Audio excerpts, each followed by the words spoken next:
รยากาศเย็นฟินโอ้โหสุดยอดเลยบรรยากาศลมพายุมาฝนกำลังจะมาครับฝนกำลังจะมา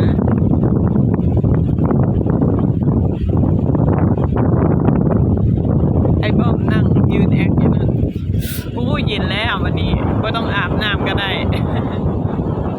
อุ้ยฝนกำลังมาครับท่านมาแล้ว